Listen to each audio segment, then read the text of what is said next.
what is that? What is that? Looks like a bowl. No, it's called a kalimba.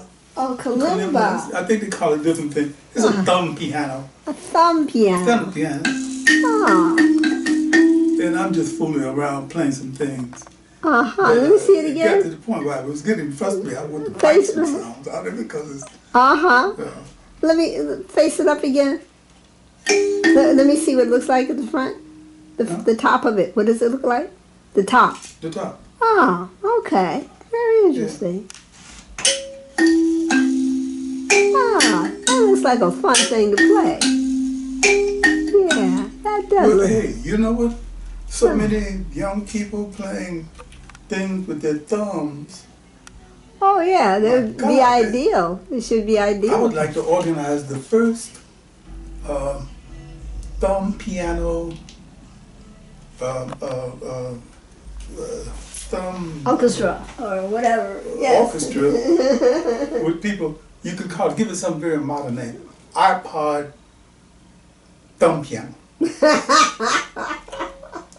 Oh, but that's not why we're here. No, that's not why we're here. That's not why we're here. Okay. I'm here, as my Reverend A.T. Tiller used to say on Sunday mornings. We are gathered here today in the name of the Father, the Son, and the Holy I meant to say Holy Smoke. We have gathered today in A. James, Alfred, Ralph. Wink, wink, Ralph, Palmer.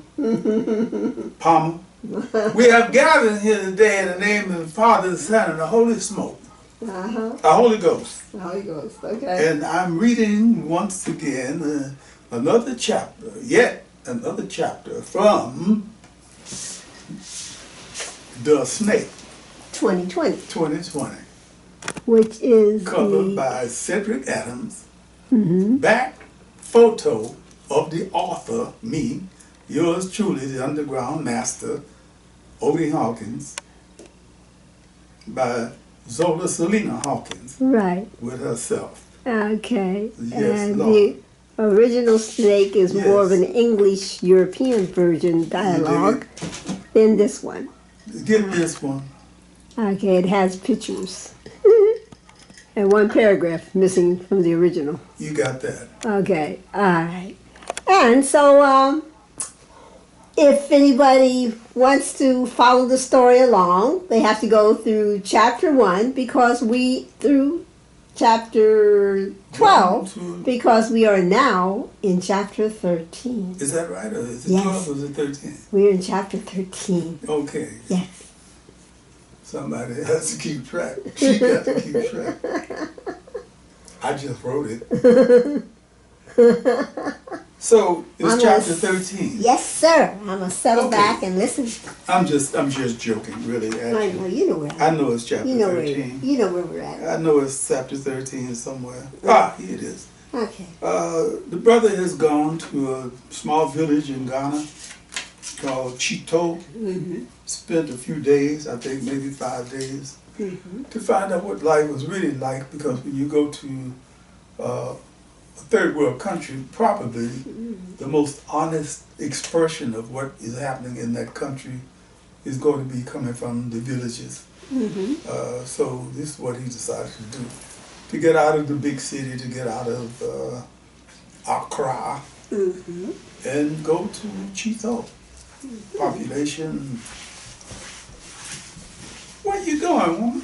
I'm going to turn on the light. You're crawling on the floor, trying to pretend to be a stagehand or something. Get up off your knees. I am. All right. There you go. I'm just joking. Okay. She realized he didn't have enough light. Directors are like that, though. Yes. You have to have perfect lighting. Yes. I'd be content to sit up here and tell the story in the dark and just play the kalimba, right? That's all right, though. But anyway, going right along. He has spent these few days staying with his girlfriend's auntie, Auntie Eugenia, and he has had almost a would-be affair with the local school mom, school mistress Deku, and he is now waiting for his taxi driver, brother Joshua, to come and pick him up and take him back to the city and to his girlfriend. So they're on their way back. that's what all that is, and that's all what has gone before. So here we go. He flashed on a number of times he had witnessed similar scenes in his home city. Chicago, New York, Los Angeles, and places in between. Chicago, two men battling in the middle of the street. Oh, let me set this up. He's back in town a little bit early, so he decided to go to Watto's. It's a place like 2 stories above the, you like my shirt? I love your shirt. I like your tight shirt. And I got it out. I got it out of the closet. It's been there for about a year now. I know, it's been hiding. He's a bit early, so he decided to go to this place where they have a good draft beer. You can sit there and look down on the city. Because Kojo, like a lot of filmmakers, are very observant. I think their first creed is to observe it. What I like about him is that everything he sees, if he walks in the room, he's thinking a film. Okay, angles, right? You know, he's very observant, like you said. Should we have voiceovers for this and stuff? He flashed on the number of times he had witnessed similar scenes in his home city, Chicago and New York, Los Angeles, and places in between. Well, I have to start a little bit before that, because when he gets up to Watto's to kill time, I'll start there. Okay, that would be good. Yes, Watto's, the place was right, the time was right, the afternoon crowd hadn't come in yet. 1 draft beer, please. The roundabout, what do you call them in France? They call them roundabouts. Below the balcony was Ghana in every detail. The naked woman caulked in white, off on business that had to do with the gods. The swarms of trays with everything on them being sold by people underneath. Small stories folded and unfolded. Longer stories took shape and were blown away by the passing traffic. The shapes and energy of the people fascinated them. For a few seconds, everybody seemed to be moving like a school of fish, quickly disrupted by someone swimming cross-stream. There seemed to be no order about the movement of the people. Sometimes a clot or a swelling would happen on one corner, dissolve, and reassemble on the opposite corner. It may have been an argument between seller and buyer, or something he couldn't know anything about, looking down on things from the veranda. He isolated a few people for close-ups. Yes, yes. The woman sleeping on the sidewalk in front of the bank of post office boxes. The man and woman having a passionate discussion in the center of the roundabout. You could just see him. He looked for evidence of romantic things, the kind of stuff to be found in Paris, Chicago, or New York's dangerous Central Park, but it was missing. African men and women didn't slobber all over each other in the middle of the day or give a lot of overt attention to each other in public. They were somewhat cool. Gorgeous women in every kind of color he could think of, tropical birds, counterpointed by women who looked like things that had been flung out to dry.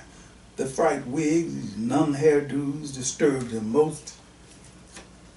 Brothers constantly on that hair thing. That sure is. And they constantly tell him, get off this hair thing. How can these beautiful sisters walk around here and their hair standing up all in their heads like that? Can't you see how tacky they look? Ah, come on, stop it, Kojo. You being picayune. Look at it for what it is. The Europeans come down here and told sisters to fry and start their hair, but they didn't tell them how to handle a steam bath. They were going to be walking around here. Asiafo. Now, how am I going to handle that? Talking about people with their hair standing up all over their heads and whatnot. Yes, another, please. Yes. Yeah, how am I supposed to handle that? Here's a man out there in the middle of nowhere that I've struck a bargain with, who is going to make my films possible. He zoomed in on a man who looked like a king. If he's not a king, he should be. There was elegance in the man's step, a measured way of looking at things, glistening cloth draped across his shoulder. I wonder who he is. They flickered in and out of his viewfinder past his camera lenses. They were tall, lean northerners with scraped out cheeks. I don't care how they try to justify that that's some ugly shit to wear on your face for the rest of your life. Somebody could have thought of a better way to say, you belong to us. Circumcised women. You could imagine that condition based on their gruesome clothing arrangement. Kinky-bellied Gaul women looking full of themselves, pausing to look disdainful at everything with their fists on their ample hips. Slender sliver of girls carrying loads in their heads that defied descriptions. Jet black, charcoal-colored people looking like the sun had burned into a crisp.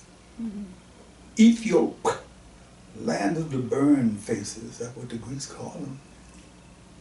Wonder who checked Ghana out when they were concocting that description of Africans. A dull, rainy season, sun burnished, highlighted the rainbow phalanx, stirred his ideas of technicolor around. There's got to be an Afri-color for this. Technicolor doesn't come close to dealing with it. Wonder what a Kuzwa, alias Cynthia, is going to say when I ask her to marry me. Am I going to ask her to marry me? If you want the money to do your film, you better marry her or somebody. Less than 3 months. He looked around at the clusters of people who had suddenly occupied spaces near him. The trio of postal workers, he could tell that from their green and red trimmed uniforms, giggling at a secret joke. 2 men in khaki with berets talking solemnly, soldier talk. A single man here, a single woman there. He took it all in, mentally stockpiling scenarios. I wonder what the Ghanaian filmmaker sees when she sits here of an afternoon. The movie Coming to America blazed up in his head. God, what an absurd piece of shit.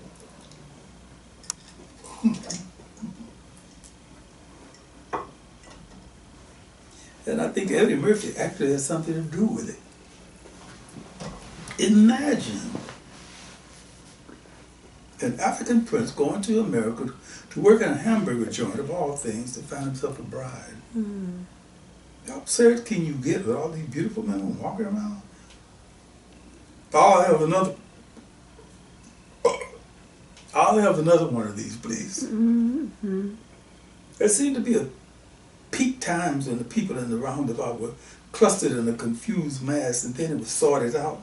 The traffic going around mimicked the people for long minutes. The cars, trucks, motorcycles, chochos, vehicles of every description, including hand-pulled carts, jammed into space and then released. It was a strangely logical madhouse, almost a silent film. A few arguments happened here and there, but no one pulled over to Uzi or shotgun to settle the matter. You couldn't place a finger on any violent element. If this were in the States, with this number of people, all this traffic and everything, somebody would have had to die this morning. The third mug of beer chased him to the men's room. Oh. The stench of the urine hit him the second he opened the door. A moment later, acclimatized to the ammonia atmosphere, he stood there thinking about the contradictions again. You could go to the swankiest joint in town, and they expect you to wipe your ass with newspapers. I can sit here all morning praising the values of social cooperation, and yet when I come into the toilet, it's filthy and stinking. Back to my post. Analysis finished. Kojo, Africa is a mysterious place. It even is mysterious to us Africans. Yeah, Grace, you got that right, baby. A sudden louder than usual noise drew his attention to two cars. One of them had bumped into the one in front of him, a casual fender bender. Nothing unusual. The man who had been bumped jumped out of his car, gesticulating wildly. Kojo heard him scream, "I am quite annoyed with you, quite annoyed." Kojo laughed aloud. Well, I'll be damned. I am quite annoyed with you. That's deep. Now we're into chapter 13 proper. Thank you. I just wanted to give a little lead in. Yes, I said I heard that. I want some more. You know about it from the first time. Yes, yes. He flashed on the number of times he had witnessed similar scenes in his hometown, Chicago and New York, Los Angeles, and places in between. Chicago, two men battling in the middle of the street with tire irons. New York, the taxi driver emerging from his vehicle with a police baton. Casual violence on every level. 5 minutes later, the argument, the drivers, the situation had dissolved, and the normal hum of things had resumed. The African is not violent, not like us, the way we are in the diaspora. I'm sure, given the right calculus, you could get your ass snatched off here, but people don't seem to be inherently violent. He pondered the notion for a few minutes. So many different ways of looking at things. Kojo strolled towards Osu. What do you do when you have a few hours to kill? You walk. He was startled to stop by two men strolling out of the Supreme Court in shoulder-length lamb curly wigs. This is downtown Accra where they have the Parliament building. Yes. Whoa! Look at what the English did to my brothers and sisters here in their own land. He strolled on, worrying the emotion through his head. How could a small bunch of Englishmen come in here and do what they did? Create a situation that turned the judicial system into an English imitation. Turn the education system into an imitation, and have such a heavy impact on the social side that a lot of people see the UK as their spiritual home. Well, what the hell? Look at what they did in India, which was much larger than this place. That's true. I have to dig into that a bit at some point in the future.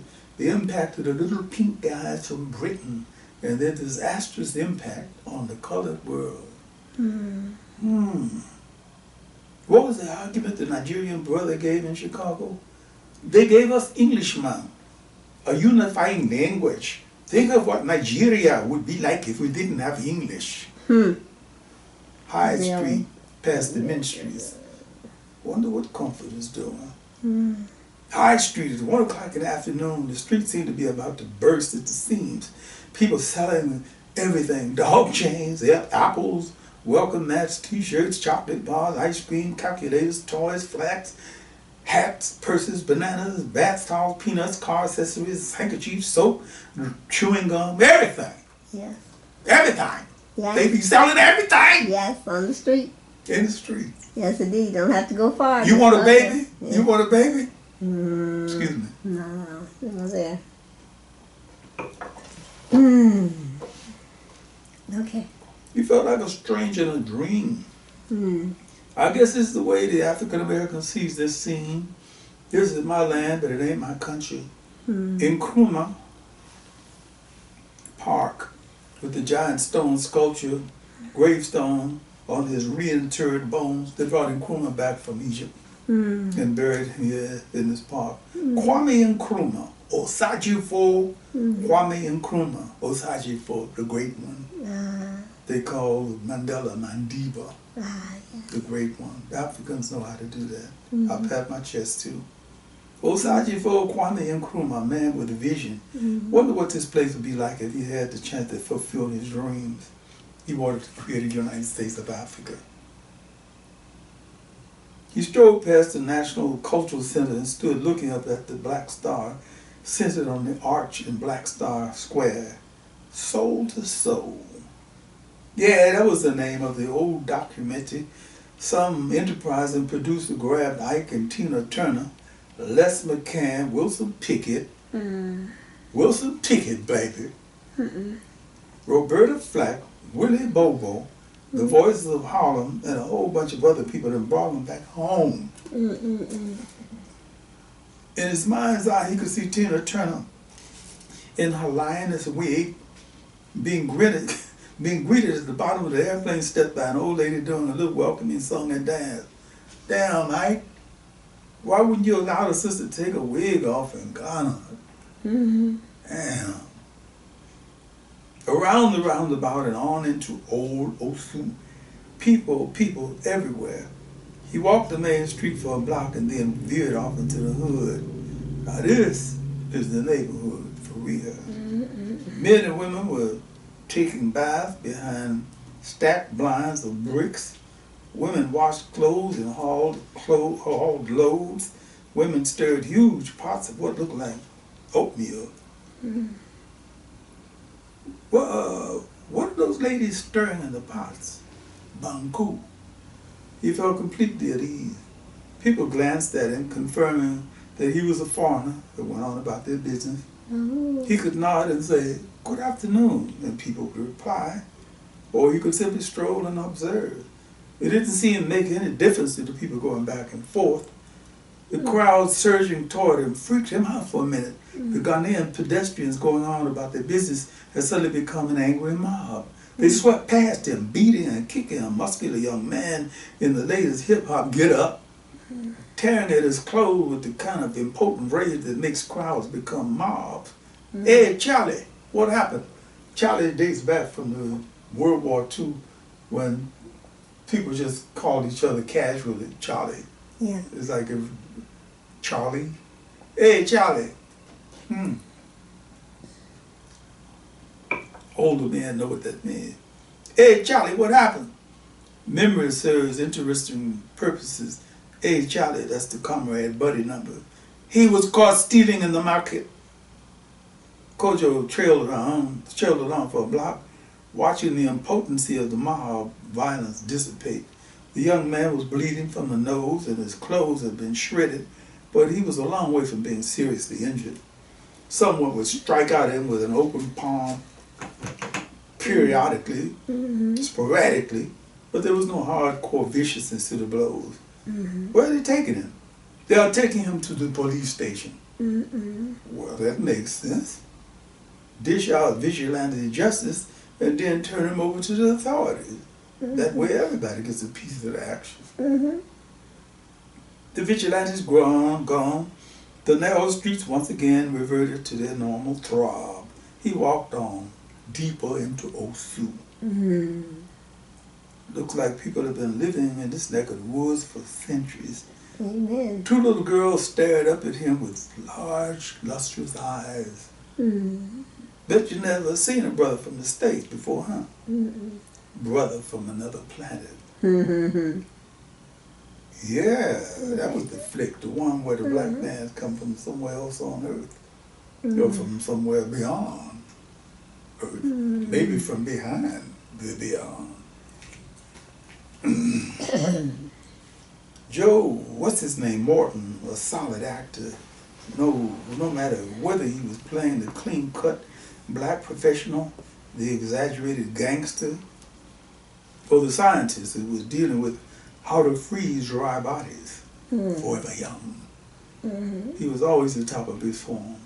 Brother from another planet, yeah, I feel like that. 3 p.m., getting a little bit snackish, yeah. Kojo bypassed the roadside things, the bowls or whatever. This is the most unappetizing way to eat I've ever seen.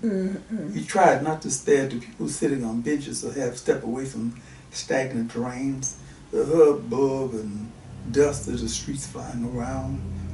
No, the brother from another place will not buy into any of that. The Chinese place on Danhua Circle. A good place to have some hot and sour soup. First course for whatever Grace was preparing.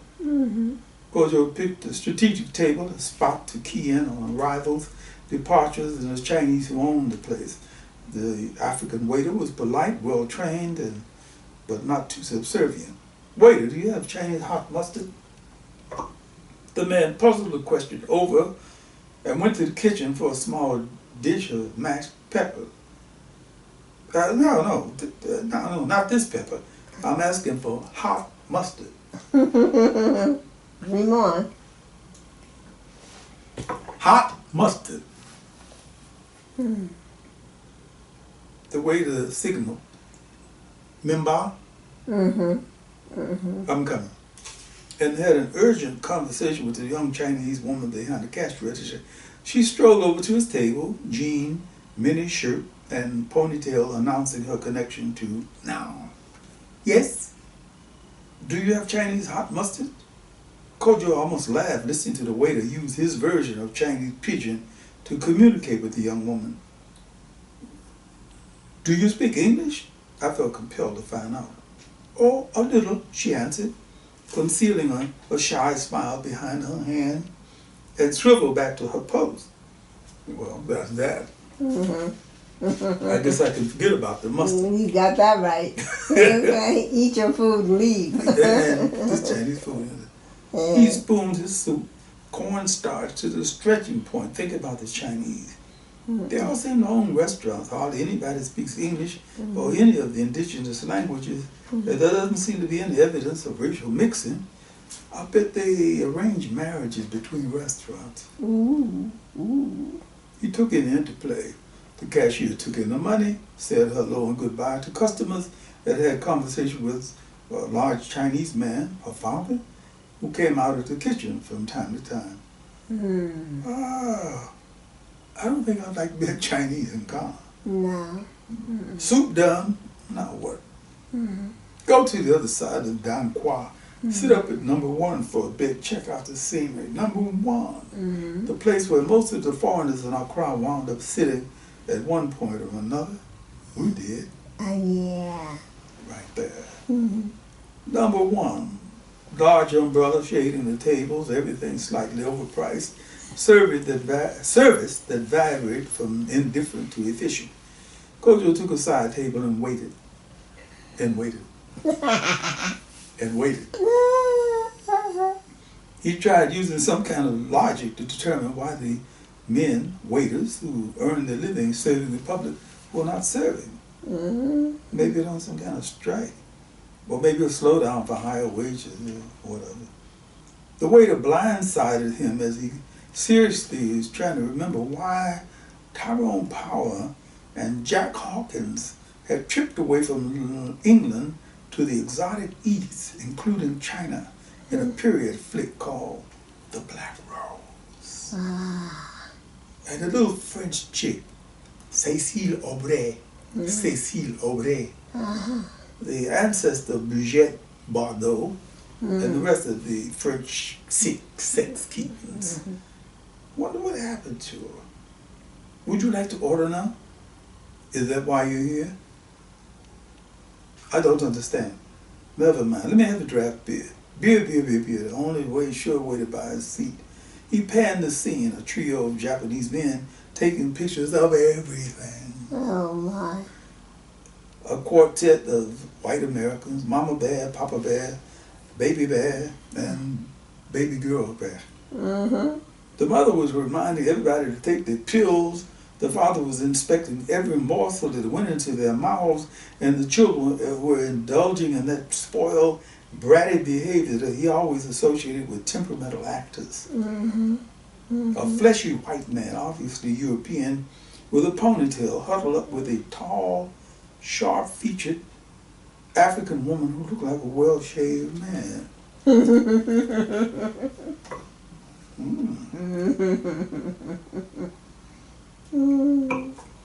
A couple of African business types flashing mobile phones. 3 Ghanaian women, their hands fluttering like birds, having an animated conversation 2 tables away.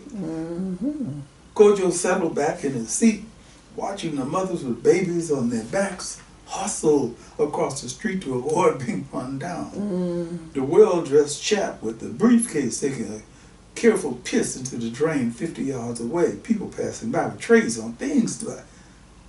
I need 6 cameras rolling at the same time to record half of this stuff. The mix is almost too rich. 5 p.m. Time to go to Grace. Yeah. Yeah. He felt that he had sailed into a marina, a well-protected cove, as Grace draped her arms around his neck and kissed him. You're welcome. I thank you. I missed you. And I missed you too. They stood in the center of the front room, holding each other, exchanging warm looks and little kisses. Oh. She pulled away from him. I'm baking something for you. Kojo pulled his shoes off, checked the record stack for something special. Let's see. We've had Ravi Shankar and Horace Silver. How about a little Charlie Parker? Bird with my Tsito, the Latin American thing. Whoa, this sister has some monsters up in here. Kojo, have you found something you like? He answered by letting the music speak for him. Oh, yes. The Charlie Parker, I like it. Kojo froze in place for a minute. The brother she was dealing with turned her on to this. It's just about his generation, everything. Well, what the hell, it's too late to be jealous. Grace glided back into the room, a jaunty galette, a close-cropped natural, a gorgeously flowered gown on. Grace, you know something? You really are a beautiful woman, you know that? Thank you, kind sir. I think such remarks should be celebrated. Will you join me? Ah, yes. The beautiful, wonderful, smoky taste of scotch. I better be careful.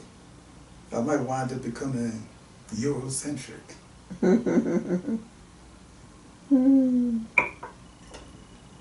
They sprawled on the carpet, cushioned by large pillows, sipping their scotches, allowing Bird and my Tsito to set the mood.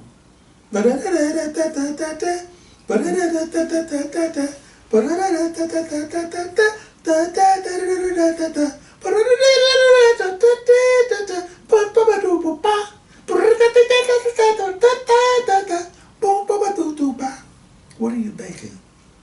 Oh, it's a little Brazilian thing that a girlfriend showed me how to do, kind of a pie. I've taken it out to cool. Are you hungry? Not for food. Oh, I see. 30 minutes later, they pulled themselves out of a deep sexual catnap in her bed. What's the sound? Like someone tapping on the roof? It's raining. He stared up at the ceiling, thinking about the thatched roof of Aunt Eugenia's hut. Grace snuggled in the pit of his arm. Kojo? Yes? You haven't talked to me about Tsito. I thought you would be bursting to tell me how much you hated the primitive conditions, the mud, the inconveniences, and all of that. She smiled as she spoke, letting him know that she was putting him on. Yeah, well, you got some of that right. Tell you what, why don't you feed me and I can tell you everything across the table. That's a deal. He took a deep breath watching her get out of bed. Baby, you got a body on you.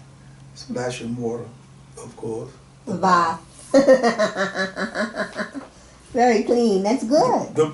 Hey, you know, what would you be like if you didn't bathe? This is true. In a climate like that with all the dust and stuff.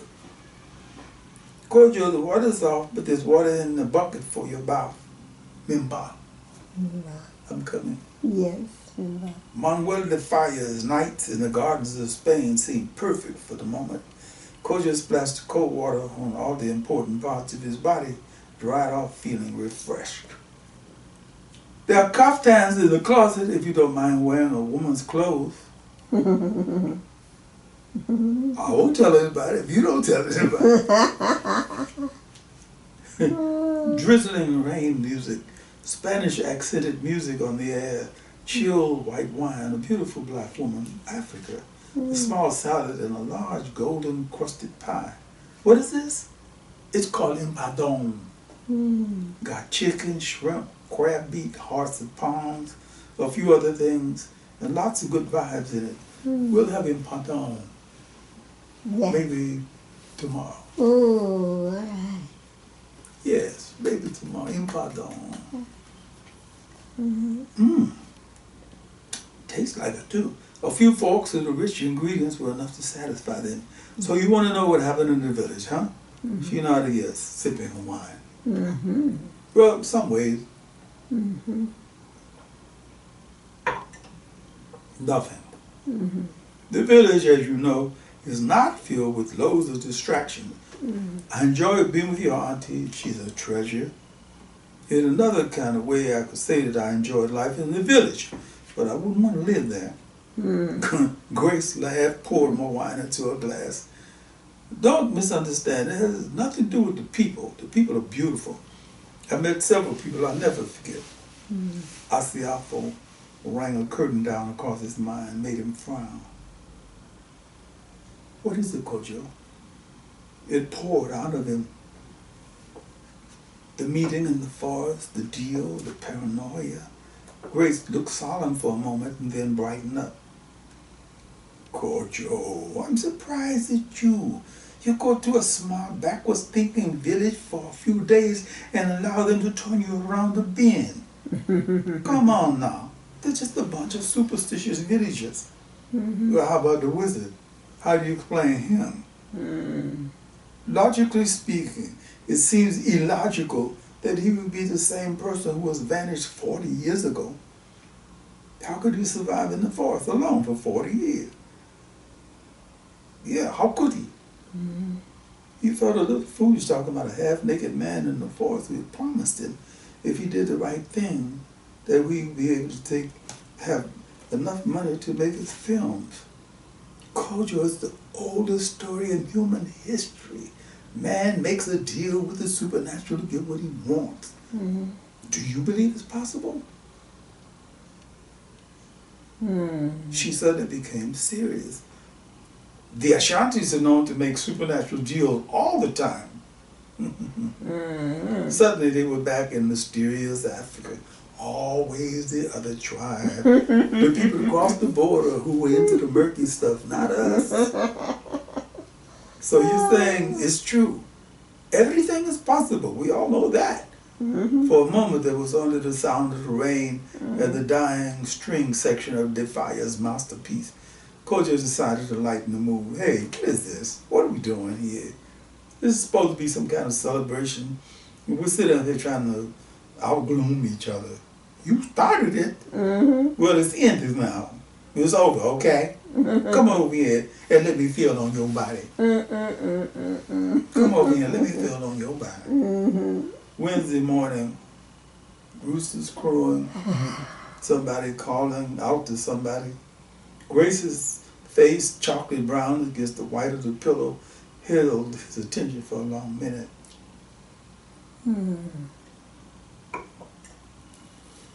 Good morning, beautiful lady. That was some strong stuff you laid on me last night. What was it? The Brazilian pie, the wine, more music, so much love, so much. Good morning. Oh, Kojo, you're awake? Yeah, I had to wake up and take a good look at you. What do you see? Pure maximum pleasure. Oh, you say the nicest thing. Yeah. She moved over to him, warm, smooth, and firm. You're going to be late for work. I made arrangements to be off. I wanted to devote the day to you. There's so little time. They kissed and began to squirm into all the intimate places of each other's bodies. Afterwards, sharing a towel with a giant heart embroidered on it, they talked. You know, I was under the impression that African women, Ghanaian women, were sexually repressed. Grace answered his statement with a shy smile. It's true, many of us are. But I don't place the blame on the woman. I place the blame on the man. Many African men think that Woman's only there for his pleasure, so he does what he has to do and goes to sleep. The woman, meanwhile, becomes introverted. It doesn't serve any purpose to expose her feelings because they would be ignored. Are you getting me? Yeah, I get you. So little time, only a few days, and I'll be back in La La Land. So that's how we get this bad reputation. Now what else do we have to talk about? I'm a man of action. What are we going to do today? I thought it would be interesting to charter a taxi and go to Latte. Have lunch on the terrace at Tamara's. Latte, I've heard of the place. Don't they have a shrine there? The Shrine of Akunoti. Yeah. And the old lady, the priestess who was supposed to have been Kwame Nkrumah's girlfriend, her name is Nano Parabea, but I'm not sure about her being Nkrumah's girlfriend. Just a rumor, that's all. That's what I heard. When do we leave? Within the hour. Good, let me take a quick bath. We can run by my place so that I can change clothes and be off. The desk clerk at the Ghana Garden Hotel looked at Kojo's hurried entrance puzzled and looked even more puzzled when he ran out 10 minutes later. 15 minutes later, they were on the outskirts of Accra on the way to Latte. Hey, what you? Why you rent the place, Jack? Never home. Never here. 15 minutes later, they were on the outskirts of Accra on the way to Latte. The air blowing in on them was fresh, clean, fragrant. Grace closed her eyes and leaned her head back against the seat. I love my country. I love this Ghana. Kojo stared at her, a bit surprised at her gush of patriotism. She opened her eyes and smiled at him.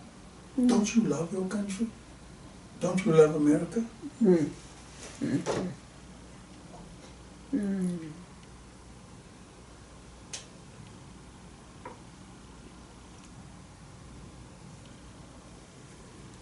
He stared at the giant anthills on the side of the road. People walking with giant loads on their heads. Sorry, Grace, my darling. America has never done anything to earn my love. Oh, I see. That you go into the book with I'm coming. And yes, please. Oh, I see. Kojo felt envious of Grace for a few miles. Maybe it's the diaspora blues. Of course, we all want to love our country, to feel proud of it, to belong to it. But here I am in America who feels no pride in my nationality, no outrageous patriotism for my country's flag. None of that.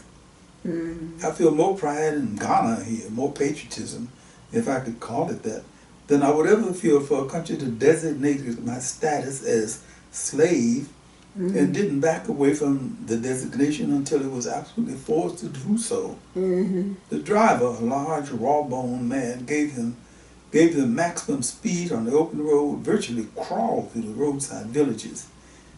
I like this driver, Grace whispered. Yeah, I do too. Wonder where Joshua is. I should have made an effort to stay in touch with him. The roadside villages reminded him of Tsito. People looked up at the passing taxi and returned to chores and business that was hundreds of years old. Kojo and Grace took it in, exchanging significant looks whenever they spotted something that claimed their interest. The car began a quiet move upward, suddenly giving them a view of the valley below. 5 miles later, they turned a curve and they were driving up the main street to the shrine of Akunoti. Driver, please stop at the drinking bar just there. We want to buy some schnapps. I thought it would be a good idea to stop at the shrine before we went on to tomatoes. Kojo absent-mindedly agreed, staring out of the window at a quartet of young women dressed in white togas, their faces and bodies smeared with white chalk. Driver, who are the girls dressed in white? Fetish, he answered, curling the corners of his lips down with disdain. The shrine of Akunoti. Kojo had fixed an idea of what the structure would look like. High walls, armed guards, maybe. It is here, The driver jabbed his finger at a whitewashed entrance off of the main street, a few pennants waving lazily. Thank you, driver. I've been here before. Find parking there and come. Come, Kojo. No meek, docile African woman here, but take charge, girl, all the way. They were welcomed by a young man who had led them into the recesses of the shrine. They have a small village in here. They were led past women cooking, naked women, naked children playing, into a large courtyard with three tiers of stone surrounding it. Interesting structure. They led us from the street inside to a small stadium that's outside. The focus was on Nana Oparabea, seated on a carved stool, her right hand propping her chin up, receiving visitors, supplicants. Kojo zoomed in on the scene. Something ancient about this, people on their knees asking for something.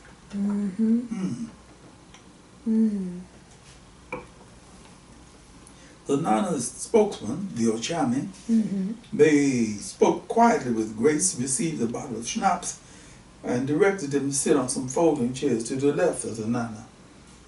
Kojo took note of the solemn expression on Grace's face. No sarcastic smiles today, huh? Corporal's note in front of the old lady received what they came for and returned to the folding chairs. Now, come. The Ochami beckoned to them. Nana has accepted your gift and will pour libation for you. Kojo found himself kneeling in front of Nana Oparabea, staring into two of the oldest, wisest looking eyes he'd ever seen. She's staring through me. She's staring through me. He couldn't shake the feeling as the old woman said some words and poured schnapps on the ground in front of her. He could feel Grace's body tremble slightly, and then they would usher back to their seats. Kojo sat with his hands folded in his lap, squeezing his knees together to prevent them from knocking. She looked right through me. Right through me. Kojo? Kojo? Huh? What? The Ochami is calling for you. Kojo stared at the bald-headed man with the Chinese eyes. Come, come, the man gestured to him. Kojo stumbled past several pairs of knees to find himself kneeling in front of Nana Oparabea again. The Ochami leaned his head in close to translate the Nana's words. She says that you are about to go on a long journey, a great journey. You will become rich and famous, doing what you love to do. But she wants you to be careful of the forces that you will be dealing with that can cause you, difficulties. When the lady finished speaking, she held her hand out to shake, mindful of the fragility of old bones. Kojo grasped her hand lightly. He felt a low-grade voltage slowly spread from right hand to every part of his body. She released his hand and the voltage eased away. He felt cleansed by the experience. The Ochami led him back to his seat and whispered, "You may contribute something to the shrine if you care to." Nicely put. Kojo fumbled into his pocket and pulled out 10,000 cedis. "Thank you." The man bowed elegantly and returned to his duties. The young man who had led them in stood by to take them out.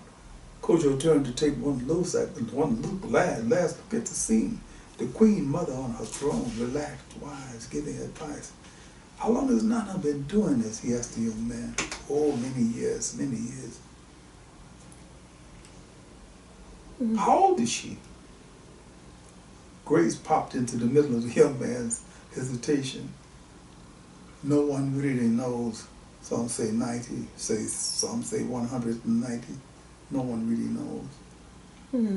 The young man nodded in agreement, and they were back on the main street, a part of the inevitable stream of people. The car was waiting, the driver trying to disguise his disgust for their visit to a pagan place. Tomatoes, the hotel restaurant establishment on the gentle slope of a low mountain. I'll start here tomorrow with that picture. Okay. And that will be the beginning of chapter 14. Oh. Oh. And that's where we are at this point. Oh. Things are happening. It came to an end so fast. Okay, but not so fast because Yeah. it took years to write it. You did, okay, that's true. But what I'd like to have everyone understand is that what I'm trying to do as an African American writer is to bring people into circumstances and situations that they might never have access to as part of a tour group. Well, it was the year of the return, and so many people going to Ghana, and so many people going to Accra. They probably did not go to These places? Right. Okay. There were some people, I went to Ghana in 1992, and that was a long, long time ago in cultural terms because things change so fast and people change and situations and architecture and so forth. What I'm after is a flavor and a sense of what was happening when I was there that was not maybe pure. Somebody might say, well, I was there in 1982 and so forth. 1992 was enough for me because you could go to a sacred shrine Right. where somebody thought it was sacred and nobody hustled you. Right. When we went there, Well, when we went in 14, it was fine. When we went in 15, some young men in the village decided to get smart, and then they became a tried to hustle us. Yes. okay, as a case in point, let me tell you what happened when I came out here in 1966. I wanted to go to the White Towers to see these towers that this Italian immigrant, I think it was Italian or Sicilian, Simon Rodia. And I remember it was a very, it must have been rainy season or something because it was wet. And there was nobody there. And except for some kids hanging around the front gate of the Watch Tower. This is how loose and fluid the situation was. I wanted to go in, and the first thing you asked is the oldest guy, he must be 14 or something. How much it cost to get in here? He said 50 cents. And I gave him 50 cents. And I walked in, I thought, damn, he got me. But I used to do shit like that. I Right, can't. yeah, so you had right, okay, no problem. I admired him. I applauded him. If I was stupid enough to think it cost 50 cents, the gate is wide open. Why would it cost 50 cents? So this is what, when we went, people had decided, well, in let's make some 2015, money. yeah. Okay, Nana was not there anymore. I don't think so. Oh, so it meant that they could set Or up. if she was, because we went, was it Atu's mother? Yeah. Took us Who went back. with us? Right, okay. We went and saw her first. But this time we didn't see her. The second time we didn't see her. We stopped and we were just going to go back to by ourselves.